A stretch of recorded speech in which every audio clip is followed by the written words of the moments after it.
Okay, ma. Sunny, sandali. Malit na ako. Importante lang. Alalayan mo anak ni Tito Noel mo. Marami siyang problema. Magulo ang utak.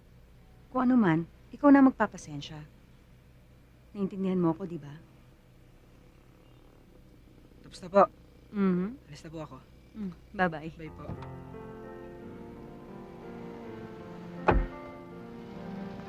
Wala nga, sinasabi ko lang nagulo. Di ba sira ulo yung nanay? Baka pati ikaw madamay. Kasama yon sa teritoryo ng pagiging asawa ni Noel. O ano, kakasal mo pa lang. Sisisi ka na. Dapat kasi, nakontento ka na lang sa pagiging byuda. Ikaw pala tumisira ang ulo eh.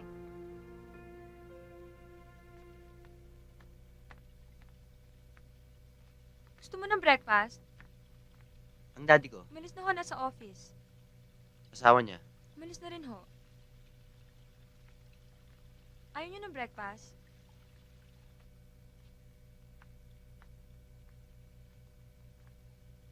You should have done that years ago. Ayoko lang ng gulo. Ayaw mo ng gulo sa buhay mo. Inanakan mong babaeng yun. Pagkatapos hinayaan mong maiwan sa kanyang bata. Kahit na sa mulat mula pa, ay alam mo na kung anong klaseng babae ang ina ni Eric mo. Hinintay mo pansaktan ng bata bago mo kunin. I do not understand the logic in that. I'm sorry. Kaya nga kinuha ko na eh. Ba't galit ka pa? Let us just hope it is not too late. You do not even know your own son.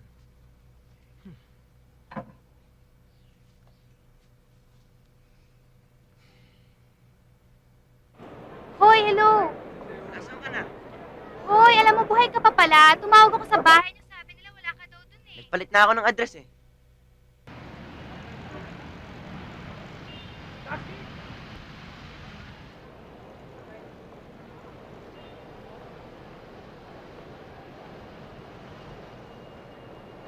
Ang tagal naman.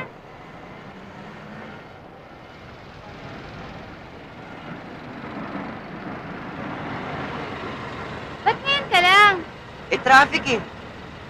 Eto ba ang kotse mo? Kadiri ah. Ang bulok-bulok.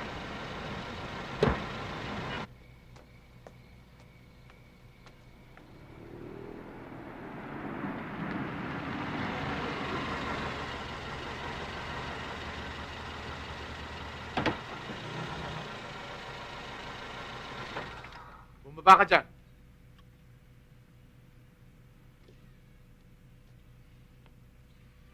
Sino may sabi sa'yo pwede mong gamitin ng kotse? Nilam ko lang. Kanino? Basta't kinuha mo na lang ang Wala kotse? naman tao dito kanina eh. May lisensya ka ba? Wala. Wala kang lisensya. Ang tapa mong maneho ng kotse? How old are you? 16! You're not yet allowed to drive. Maraming mas bata sa akin na nagdadrive. Huwag mo akong sasagutin ng baluktot mong reasoning, ha? Noel, tama na. Tama na. Give me the keys!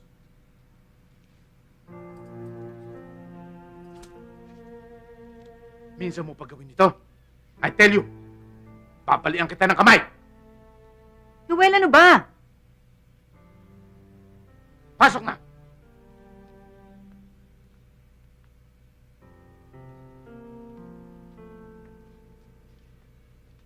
Tama ba naman yung sigaw-sigawan mo yung anak mo?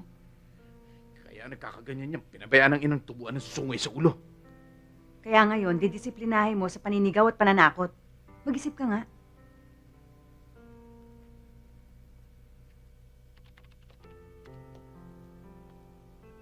Bakit po, Mami?